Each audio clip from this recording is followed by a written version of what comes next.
आज की जो कहानी है वो किसी थ्रिलर फिल्म से कम नहीं है। एक 11 करोड़ रुपए की डिजिटल डकैती। 11 करोड़ 55 लाख रुपए। सोच कर देखिए, इतनी बड़ी रकम रातों रात एक कॉर्पोरेट अकाउंट से जैसे हवा में गायब हो गई। तो चलिए जानते हैं कि आखिर ये सब हुआ कैसे। सबसे बड़ा सवाल तो यही है कि एक सिक्योर माने जाने वाले कॉर्पोरेट खाते से इतनी बड़ी रकम आखिर गायब कैसे हो गई। इस पूरी पहेली को सुलझाने के लिए हमें कहानी की बिल्कुल शुरुआत में जाना होगा। ये सब कुछ शुरू हुआ एक बहुत ही मामूली सी चीज से, एक धोखेबाज फोन कॉल। धोखेबाजों का तरीका बहुत ही चालाकी भरा था। उन्होंने कंपनी के अकाउंटेंट को केवाईसी अपडेट करने के बहाने फोन किया और उनसे एक ऐप डाउनलोड करने के लिए कहा। जैसे ही वो ऐप डाउनलोड हुआ, हैकर्स को फोन का पूरा कंट्रोल मिल गया और बस वहीं से पैसों का अवैध ट्रांसफर शुरू हो गया। और जैसे ही उनको ये एक्सेस मिला, बस फिर तो उन्होंने पलक झपकते ही अपना काम कर दिया। एक दो नहीं बल्कि 99 अलग-अलग ट्रांजैक्शन के जरिए पूरा का पूरा खाता खाली कर दिया गया। डिजिटल चोरी इतनी ही तेज और खतरनाक हो सकती है। लेकिन यहाँ एक बहुत बड़ा सवाल खड़ा होता है। इतनी बड़ी रकम इतने सारे ट्रांजैक्शन में बिना किसी रेड फ्लैग या तुरंत किसी अलार्म के कैसे निकल गई? सिर्फ एक हैक से तो ऐसा मुमकिन नहीं लगता। मतलब कहानी में कुछ और भी था। और वो कुछ और था, एक अंदरूनी बैंकिंग कनेक्शन। ये कहानी असल में भरोसे के टूटने की है। सीधी सी बात है, धोखेबाजों को बैंक के अंदर से ही मदद मिल रही थी। बैंक के ही कुछ अधिकारी इस पूरी साजिश में शामिल थे।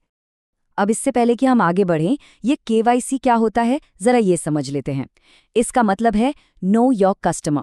ये एक जरूरी प्रक्रिया है जिससे बैंक ये पक्का करते हैं कि वो अपने ग्राहकों की पहचान जानते हैं, ताकि मनी लॉन्ड्रिंग जैसे अपराधों को रोका जा सके। तो ये पूरा अपराध मुमकिन ऐसे हुआ। जांच में पता चला कि बैंक के अधिकारियों ने ही धोखेबाजों को गलत केवाईसी वाले यानी फर्जी खाते दिए थे और चोरी का सारा पैसा इन्हीं खातों में भेजा गया था। तो चलिए अब बात करते हैं कि ये पूरी धोखाधड़ी सामने कैसे आई। गुजरात साइबर क्राइम ब्रांच ने जब इस मामले की जांच शुरू की तो परतें खुलनी शुरू हुई। जांच में सामने आया कि इस घोटाले में देश के कुछ बड़े बैंकों के नाम शामिल थे। एक्सिस बैंक, एचडीएफसी बैंक और येस बैंक के अधिकारियों पर आरोप लगा कि उन्होंने गलत केवाईसी वाले खाते मुहैया कराए। और हाँ, एक्शन भी हुआ।